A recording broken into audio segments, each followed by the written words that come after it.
கர்த்தருடைய பரிசுத்த நாமத்துக்கு மகிமை உண்டாவதாக. இன்று நாம் தியானத்துக்கு எடுத்துக்கொள்ள இருக்கிறதான வேத வசனம் 1 பேதுரு 2 அதிகாரம் 12 வசனம். புற ஜாதிகள் உங்களை அக்கிரமக்காரர் என்று. ஆமேன். ஒரு நபருக்கு மதுபானம் புகைப்பிடித்தல் எந்தவித கெட்ட பழக்கமும் கிடையாது. ஆனால் இவர் விரும்பி சாப்பிடும் கடையில் அநேக மது பிரியர்கள், புகைப்பிடிப்பவர்களும் கஞ்சாடிப்பவர்களும் வந்து சாப்பிடுகிறார்கள்.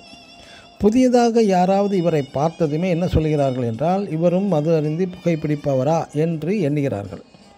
ஒரு பழமொழி உண்டு தமிழில், பணமர்த்தடியில் நின்று பால் குடித்தாலும் இவர் கள்ளுதான் சாப்பிடுகிறார் என்றும் சொல்வார்கள். இவர் உண்மையில் மதுபான பெரிய பழக்கமோ புகைப்பிடித்தல் கஞ்சாடிப்பவரே கிடையாது. மிக மிக நல்ல நபர்தான். ஆனால் இந்த நபர் மிகவும் விரும்பி சாப்பிடும் கடையில் வருபவர்கள் பலதரப்பட்ட நபர்கள் வருவதால் இவரையும் சந்தேகப்படுகிறார்கள். இவர் பிறருடைய பார்வையில் தவறானவராக தோன்ற முடிகிறது.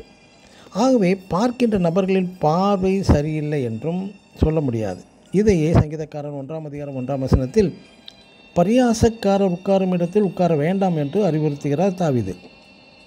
நாம் உண்மையான நல்ல நபர்களாக வாழ்ந்திருந்தாலும் மக்கள் நம்மை பார்க்கின்ற விதம், நாம் எங்கு எப்படி மற்ற நபர்களுக்கு மாதிரியான ஜீவியம் உண்டா நம்மிடம், நாம் எங்கு நடக்கிறோம், எங்கு உட்கார்கிறோம் என்று கூட அதில் அவசியம்.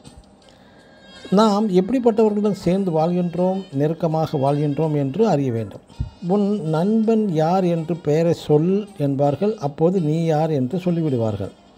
ஆம், எனக்கு அன்பான தேவனுடைய பிள்ளைகளை, தேவ வழியில் நடப்பது நல்லது. ஆனாலும் பாவிகளுடைய வழிகளில் நிற்கவும் உட்காரவும் வேண்டாம். நாம் உலகில் சாட்சியாக வாழ அழைக்கப்பட்டுள்ளோம். நமது நடை, உடை, பாவனை இவற்றில் மற்றவர்களின் தவறாகவே அனுமதிக்கக்கூடாது. ஆமேன். God bless you.